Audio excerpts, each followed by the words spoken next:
آنکھیں اندھی نہیں ہوتی, دل اندھے ہو جاتے ہیں جو سینوں میں چھپے ہوئے. لمس یونیورسٹی میں پڑھنے والوں, تمہارے پروفیسر تمہیں جہنم کی آگ کی طرف لے کر جا رہے ہیں. یہ سائنس کی ترقی تمہیں جہنم کی آگ سے خدا کی قسم نہیں بچا سکتی. بہت کمپلینز آتی ہیں یونیورسٹیوں کی, بڑی بڑی یونیورسٹیاں, پنجاب یونیورسٹی, وہ پروفیسر صاحب ہیں, وہ اسلام کا مذاق اڑاتا ہے. وہ کہتا ہے یہ کیسے خود سے بن گیا, یہ کیسے جو ہے نا خدا نے بنایا, کہاں ہے وہ خدا. پتا چل جائے گا مرنے کے بعد انشاءاللہ. جو خدا اس مٹی سے آپ کو پیدا کر سکتا ہے. آج ہم نے سورہ طٰہٰ میں کیا پڑھا ہے, منہا خلقناکم, اللہ کہتے ہیں اسی مٹی کو مختلف پروسیس سے گزار کے میں نے تیرے جیسے انسان کو بنایا اور اس پروفیسر کو بنایا جو تجھے خدا کے وجود کا انکار سکھا رہا ہے. وفیہا نعیدکم, اور جب مرے گا تو اسی مٹی میں اس کو تحلیل کر کے دوبارہ دکھا دوں گا.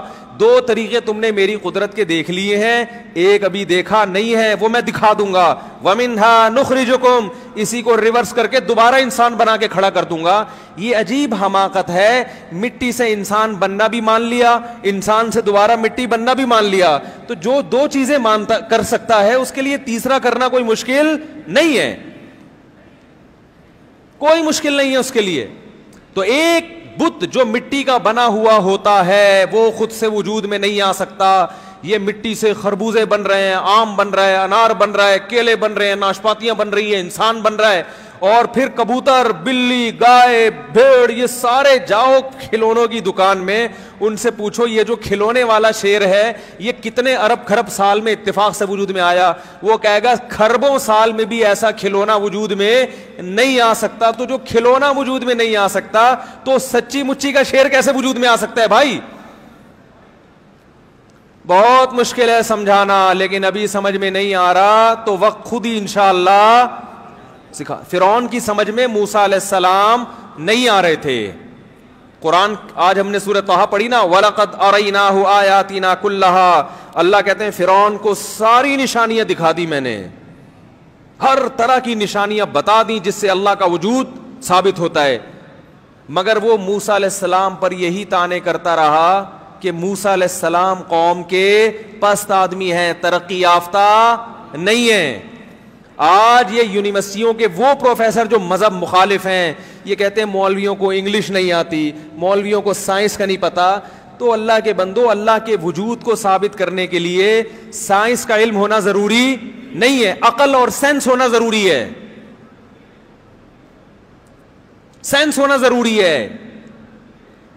اگر عقل ہوگی تو سائنس آپ کو اللہ کے قریب لے کے جائے گی. اگر شہوت پرست ہو, لڑکیوں سے دوستیوں کی عادت پڑ چکی ہے, شراب کباب اور نشے کی عادت پڑ چکی ہے, نماز روزہ زندگی میں ختم ہو چکا ہے, تو یہی ٹیکنالوجی آپ کو اللہ کے وجود سے دور کر دے گی اور جہنم کی آگ کی طرف لے کے جائے گی. ہم سائنس کے خلاف نہیں ہیں, ٹیکنالوجی کے خلاف نہیں ہیں. ہم یہ کہتے ہیں کہ سب سے پہلے انسان جس کے لیے پیدا کیا گیا ہے وہ کیا ہے؟ اللہ. سب سے پہلے کیوں بنایا گیا وہ؟ اپنے رب کو پہچاننے کے لیے. دیکھو ایک آدمی سائنسی ترقی کر کے ساری دنیا کی خدمت کر رہا ہے, نہ اپنے باپ کو پوچھتا ہے نہ ماں کو پوچھتا ہے, لوگ اسے اچھا کہیں گے؟ اسی طرح اللہ کہتا ہے سب سے پہلے حق کس کا ہے؟ میرا ہے. انگلش ایک زبان ہے, یہ علم نہیں ہے. کسی زمانے میں عربی تھی, جس کو عربی نہیں آتی تھی لوگ اس کو جاہل سمجھتے جب مسلمانوں کی حکومتیں تھیں.